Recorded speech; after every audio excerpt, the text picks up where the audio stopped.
Madam Deputy Speaker, this week the government announced their so-called antisocial behaviour policy. It's only taken 13 years.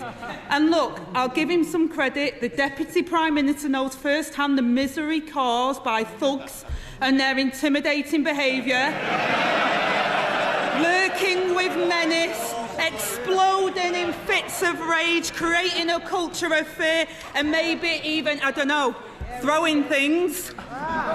So can I ask him, under his new antisocial behaviour, does he think more bullies will be brought to justice? Madam Deputy Speaker, I can reassure the House I've never called anyone scum.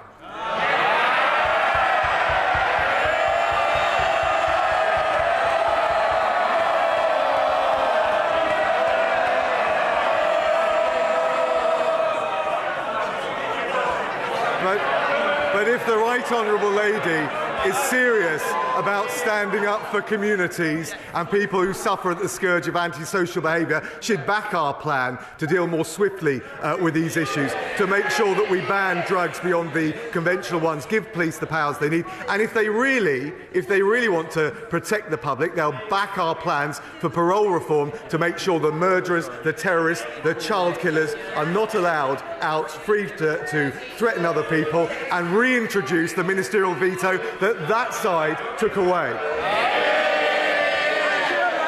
Madam Deputy Speaker, I'd like to see the ministerial code being introduced and adhered to on that side of the House, because it's not just his department where antisocial behaviour is running out of control. It's happening across the country.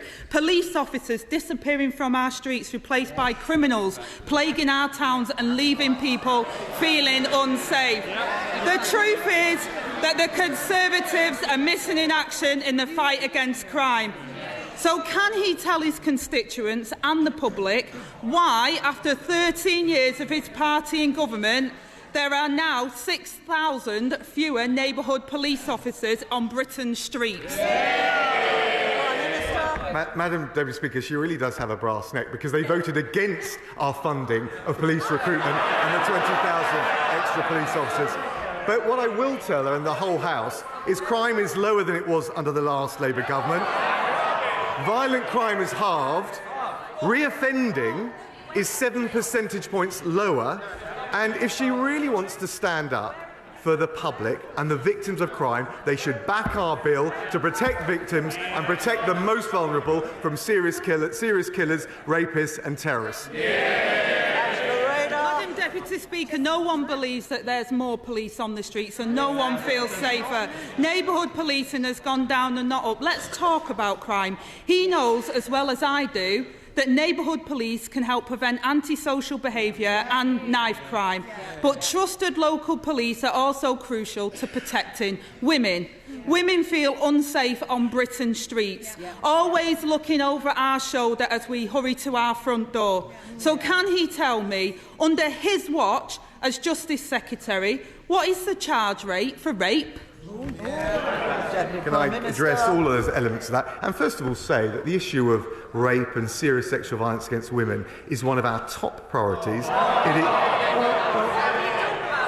She asked what we're doing about it. Since 2019, police referrals of cases are doubled. CPS charges have doubled. She asked on my watch what has happened. The volume of convictions in rape cases increased by 2/3. And if she really wants to protect vulnerable women, whether it's rapists or from rapists or other serious crimes, they will back our parole reforms, which will mean ministers able to prevent them being released onto the public and cause more threats.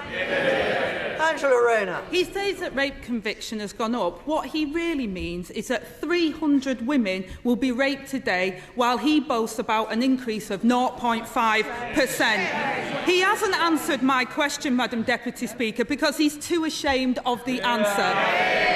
1.6% of rapists face being charged for their crime. 1.6%. Let that sink in.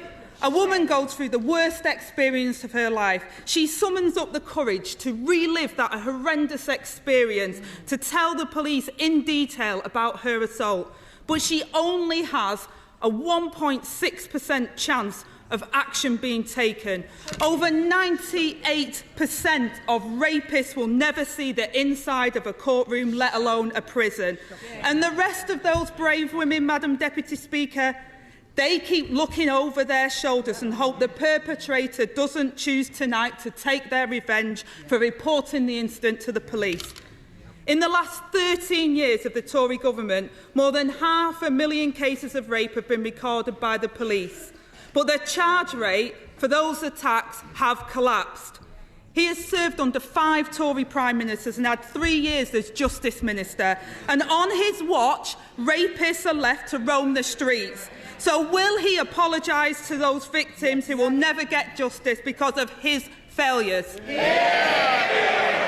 I'll first of all say to the Right Honourable Lady, the conviction rate measured by the CPS, the leader of the Labour Party used to be in charge of the CPS, he might want to point this out. Well, actually, the conviction rate has gone up. It is now at 69%. We are doing much more to support the victims of rape when they come forward.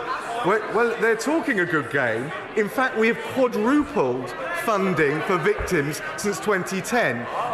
And if she looks at the latest data, the time it's taken from charge to completion of a rape case has come down by 10 weeks or 70% in the last 3 months alone. She should get her facts straight, particularly when talking about such a sensitive issue.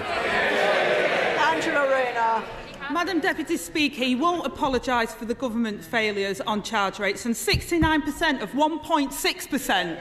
Is that really something to boast about?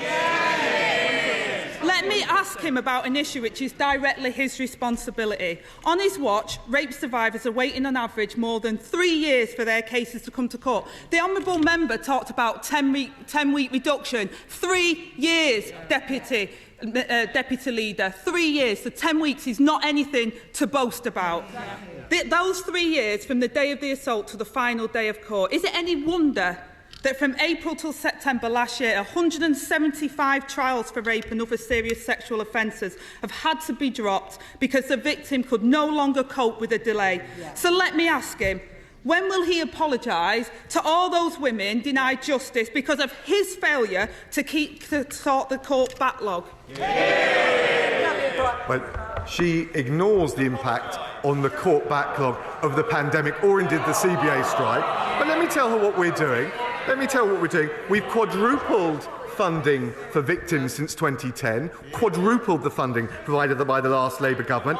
We launched the 24/7 support line so that when those victims of that appalling crime come forward, they get the support they need. We've increased the number of independent sexual violence advisors to over 1,000, and we're making sure that women that suffer this appalling crime can give pre-recorded evidence in court. We're doing everything that we can, and as I said, the rates are coming down, and we will keep taking action this area. If the Labour Party were really serious about this, they wouldn't have voted against longer sentences for dangerous, violent and sexual offenders in the Police Crime Sentencing and Courts Act, and she will get behind our Victims and Prisoner Bill today. Madam Deputy Speaker, not a word of apology, no sense of responsibility and not even a shred of shame. The reality is, while people in Britain feel more and more unsafe, he seems to spend all of his time trying to save his own job and none of his time on his actual job. And it's not just me that thinks so. The Prime Minister clearly doesn't trust him to deal with antisocial behaviour because he's given that job to the Levelling Up Secretary. The way things are going, and reports are to be believed, this might be your last PMQs. So let's look at the highlights. A criminal justice on its knees, the largest court backlog on record, rape victims waiting for justice, and through it all he managed to rack up 24 formal complaints from his own civil servants. So can he say today, will he walk before he's pushed? Madam Deputy Speaker, one thing never changes. She always comes with the usual bluster and political opportunism. Let me tell the Right Honourable Lady what we've been doing, what I've been doing this week. We've delivered new legislation to support the victims of crime, including rape, and to protect the public. We've delivered a plan to stamp out antisocial behaviour, and we've supported families with their energy bills. What's she done? What have the Labour front bench done? They tried to block our small boats bill, and that's the difference between them and us. We deliver for Britain. She likes to play her political games.